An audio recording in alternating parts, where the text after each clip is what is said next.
آج نا میں آپ کو ایک خاص بات بتاتا ہوں۔ ابھی تھوڑی دیر پہلے ایک خادم درود پاک ہیں، درود پاک کی خدمت پہ لگے رہتے ہیں ماشاءاللہ، تو انہوں نے مجھے میسج کیا اور اجازت مانگی درود ناریہ کے عمل کی، کہ مجھے درود ناریہ کا عمل کروائیں۔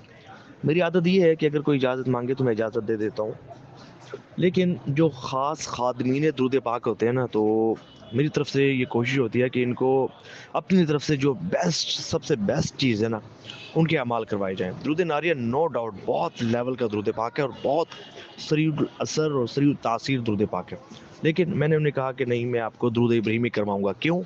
کیونکہ یہ سب سے افضل درود پاک ہے۔ اس کے نورانیت، اس کی روحانیت، اس کے فیض و برکات، اس کے کمالات، اس کے مشاہدات، اس کے تجربات اور اس کے انعامات سب سے زیادہ ہیں، اور ہو بھی کیوں نہ زیادہ۔ کیوں؟ کیونکہ یہ خود صاحب درود نبی پاک علیہ الصلوۃ والسلام سے منقول ہے۔ ابھی دیکھیں نا، ہم اگر کوئی سوال کرے کہ بھئی کون سا وہ درود پاک ہے جو خود حضور صلی اللہ علیہ وآلہ وسلم نے خود پڑھا، تو یہی کہا جائے گا کہ وہ سب سے افضل درود پاک درود ابراہیمی ہے۔ اگرچہ اور درود پاک بھی نبی پاک علیہ الصلوۃ والسلام سے منقول ہیں، لیکن جو درود ابراہیمی ہے وہ نبی پاک علیہ الصلوۃ والسلام نے پڑھا ہے، آپ کے صحابہ نے پڑھا، تابعین تبع تابعین نے پڑھا، اولیاء اللہ نے پڑھا، اور کئی ایسی بزرگ کے جن کی ولایتیں درود ابراہیمی پر ہیں۔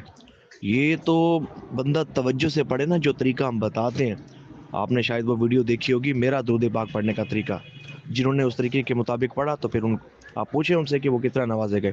تو اس کو ادب سے، توجہ سے، خشوع و خضوع سے، اہتمام کے ساتھ، اور نبی پاک علیہ الصلوۃ والسلام کے مبارک تصور، اور سب سے بڑی بات یہ ہے کہ حضور کی محبت میں ڈوب کر جو پڑھتا ہے نا، وہ نوازا ضرور جاتا ہے، یاد رکھیے گا۔ سمجھے کہ اگر کوئی کہے، مجھ سے پوچھے کہ بھئی کون سا ایسا درود پاک ہے کہ جس کی کثرت سے روحانیت بہت جلد ترقی کرتی ہے، فیض بہت جلد جاری ہو جاتا ہے، مصطفیٰ جان رحمت صلی اللہ علیہ وآلہ وسلم کی بہت زیادہ توجہ نصیب ہوتی ہے، قرب خاص بھی بہت زیادہ نصیب ہوتا ہے، تو میں یہی کہوں گا کہ آپ درود ابراہیمی کریں، اور بالخصوص اس کا عمل کریں۔ کیوں؟ کیونکہ جب آپ کسی وظیفے کو آپ ایک خاص کیفیات میں اور ایک خاص اہتمام کے ساتھ جب آپ پڑھتے ہیں نا، یہ بزرگوں کا، یہ جو چلہ کشی ہے نا، یہ بزرگوں کا طریقہ ہے۔ بڑے بڑے بزرگان دین رحمہم اللہ المبین کی ہسٹری اٹھا کر دیکھیں آپ، جائیں مزارات پر تو ان کی چلہ گاہیں آپ کو ملیں گی۔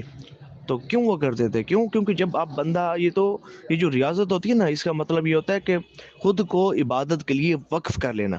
تو ہم بھی جو ہے وہ درود پاک پڑھنے کے لیے خود کو ایک خاص وقت کے لیے وقف کر دیتے ہیں۔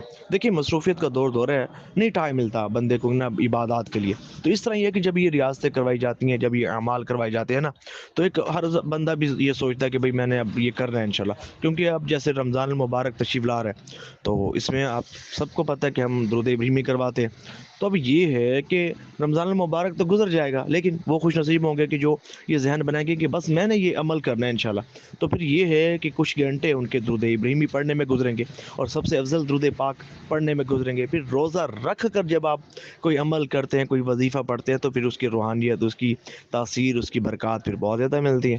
اور پھر وہ درود پاک کی جو سب سے افضل درود پاک کہ جو لاسٹ جو گزشتہ رمضان المبارک میں عمل کروایا گیا تھا درود ابراہیمی کا، تو آپ جانتے ہیں کتنی برکات ملی، کتنے مشاہدات آئے، کتنے مشاہدات آئے، کتنی زیارتیں، نوازشیں اور برکتیں اور کرم نوازیاں، تو اور ہر وقت سبز گنبد شریف کے مناظر آنکھوں میں رہتے، اور کئیوں کی تو ابھی تک الحمدللہ جب سے یہ عمل کیا، ہر وقت سبز گنبد شریف اور سنہری جالیاں سامنے ہوتی ہیں نگاہوں کے۔ تو میں یہ سمجھتا ہوں کہ جو چاہتا ہوں نا کہ بہت نوازا جائے نا، وہ درود ابراہیمی کو پڑھے، اور اس کا عمل کرے، اس پر ریاضت کرے، اس کو ایک اچھی تعداد میں اہتمام کے ساتھ پڑھ لے۔ اس سے کیا ہوگا، ساری زندگی درود ابراہیمی کا فیض جاری ہو جائے گا انشاءاللہ۔ پھر جب اس کو مدامت میں رکھیں گے، عمل کرنے کے بعد، اس ریاضت کو کرنے کے بعد، جب اس کو ہمیشہ کے لیے اپنے ورد میں کم از کم ایک تسبیح بھی رکھیں گے نا، ہمیشہ ہمیشہ کے لیے درود ابراہیمی کا فیض آپ پر جاری ہو جائے گا انشاءاللہ۔ اس کی روحانیت، نورانیت اس کو محسوس کریں گے آپ۔ پھر جب آپ کسی عمل کو پڑھ لیتے ہیں، کسی صاحب اجازت سے اجازت لے کر، اور پھر آپ اس پر مدامت کرتے ہیں، پھر کیا ہوتا ہے کہ اس کی جو روحانیت ہے نا، وہ مسخر ہو جاتی ہے۔ اب اس کے تحت جتنی بھی نیک مخلوقات ہیں نا، وہ پھر آپ کے کاموں میں آسانی پیدا کرنا شروع کر دیتی ہیں۔ یہی تو بات ہے کہ ہمیں پتہ نہیں ہوتا، ہمارے کام بننا شروع ہو جاتے ہیں، ہم کہتے ہیں یار یہ کیا ہوا۔ تو بات یہ ہے کہ یہ درود پاک کی کثرت کرنے کی برکت ہوتی ہے کہ جو اللہ پاک کی رحمتوں کا نزول ہوتا ہے اور جو اس کے تحت مخلوقات ہوتی ہیں نا، تو ڈیوٹیز لگ جاتی ہیں کہ بھئی انہوں نے یہ کام کرنا ہے، اس بندے کی مشکلات حل کرنی ہے اور بندے کی حاجات پوری ہو جاتی ہیں، اور بندہ جو ہے وہ سیف الزبان بن جاتا ہے، اور جو زبان سے نکلے وہ ہو جاتا ہے۔ تو یہ میں یہ سمجھتا ہوں کہ درود ابراہیمی اس کی کثرت کرنے میں غفلت ذرا بھی نہیں ہونی چاہیے، اور وہ خوش نصیب ہے کہ جو رمضان المبارک میں اس عمل کو کرنے کا شرف حاصل کرے گا۔ ہم کون سا فیس لے رہے ہیں جو ہمیں لالچ ہو کہ بھئی زیادہ ممبرز ہوں گے؟ اب لاسٹ ٹائم جو رمضان المبارک میں عمل ہوا تھا، ہزاروں عاشقان رسول نے عمل کیا تھا الحمدللہ، تو کتنی فیس کی تھی ہم نے؟ کوئی ذرا بھی نہیں۔ بس یہی کہتے ہیں کہ بھئی آپ درود پاک کی محفل کا انعقاد کریں یا درود پاک کے پوسٹر لگائیں، وہ بھی آپ کی بھلائی کے لیے کہ آپ کو بھی توفیق ملے درود پاک کی خدمت کرنے کی۔ تو جو کر رہے ہیں وہ خوش نصیب ہیں، جو نہیں کر رہے تو ان کی مرضی۔ بہرحال یہ جو درود ابراہیمی کا عمل کروایا جا رہا ہے رمضان المبارک میں، ضرور کیجیے گا، انشاءاللہ اس کی برکات سے محروم نہیں رہیں گے، اور وہ کچھ ملے گا کہ جس کا آپ تصور بھی نہیں کر سکتے۔ اللہ پاک عمل کی توفیق عطا فرمائے، اور ثواب کی نیت سے اس وائس کو شیئر ضرور کیجیے گا۔ اور میں یہ نمبر آپ کو بتا رہا ہوں، اس نمبر پر رابطہ کریں گے مرد حضرات تو ان کو ایڈمیشن مل جائے گا، 0315 25 25 901۔ اس نمبر پر مرد حضرات، صرف مرد حضرات، خواتین اس نمبر پر رابطہ نہیں کریں گی۔ تو گروپس بن چکے، ایڈمیشنز اوپن ہو چکے۔ اللہ پاک جو سنا اس پر عمل کرنے کی توفیق عطا فرمائے، آمین۔